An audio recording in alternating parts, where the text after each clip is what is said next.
तुमचा विश्वास आमची बातमी। मनपा प्रशासनानं रेल्वे स्टेशनवरील अतिक्रमण हटवण्याची भूमिका घेतल्यानं रेल्वे स्टेशन अतिक्रमण धारकांसह आंबेडकरी समुदायानं रस्त्यावर उतरून जिल्हाधिकारी कार्यालयावर मोर्चा काढलाय।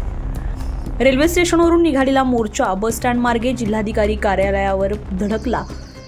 तळपत्या उन्हामध्ये निघालेला मोर्चा जिल्हाधिकारी कार्यालय येथे पोहोचल्यावर आंदोलन सुरू असताना मोर्चातून घरी आलेल्या शिवाजी निंबा सोनवणे या 50 वर्षीय व्यक्तीचा दुर्दैवी मृत्यू झालाय।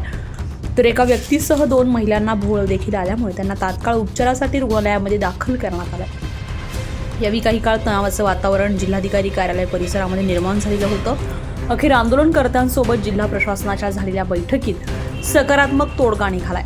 यावेळी आंदोलनकर्त्यांनी मृत झालेल्या भीम सैनिकाला भावपूर्ण श्रद्धांजली अर्पण करत आंदोलनकर्त्यांनी घराची वाट धरली आहे। शहरामध्ये मनपा प्रशासनाच्या वतीने अतिक्रमित भागांवर कारवाई करण्यात येते। त्याच माध्यमातून रेल्वे स्टेशन भागामध्ये देखील 15 दिवसांपूर्वी अतिक्रमण काढण्यासाठी मनपा प्रशासनाच्या वतीने नोटीस देण्यात आलेली होती।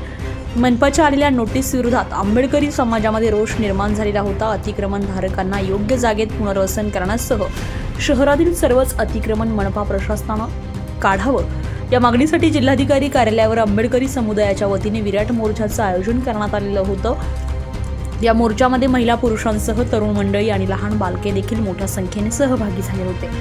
जिल्हाधिकारी कार्यालयावर मोर्चा धडकल्यानंतर आंदोलनकर्त्यांनी जिल्हाधिकारी कार्यालयाच्या बाहेर ठिय्या आंदोलनाला सुरुवात केली आहे। तब्बल 3-3.5 तासांच्या कालावधीनंतर प्रशासनासोबत झालेल्या बैठकीमध्ये सकारात्मक तोडगा काढण्यात आलाय। त्यामुळे आंदोलनकर्त्यांनी आंदोलन तुर्तास स्थगित केलं। यावेळी आंबेडकर समाजाच्या वतीने जोरदार घोषणाबाजी देखील करण्यात आली होती। शहरातील रेल्वे स्टेशनला लागून असलेली साधारणतः 1952 पासून असलेली तिथल्या अनुसूचित जाती जमातीच्या आणि मागासवर्गीयांच्या वस्तीच्या अतिक्रमण काढण्याच्या संदर्भामध्ये धुळे महापालिकेच्या वतीने गेल्या महिन्याभरापासून जी अन्यायकारक कारवाई चाललेली आहे त्या कारवाईच्या भीतीपोटी रणरणत्या उन्हात तिथे असलेल्या सगळ्या रहिवासी व धुळे शहरातील वंचित बहुजन आघाडीचे रवी अण्णा खरात असतील, त्यासो शंकर अण्णा खरात असतील, त्यासोबतच सर्व वेगवेगळ्या पक्षाच्या आणि जे फुले शाहू आंबेडकरी विचारांचे लोक आहेत त्यांच्या माध्यमातून एक मोर्चा आयोजित करण्यात आला होता।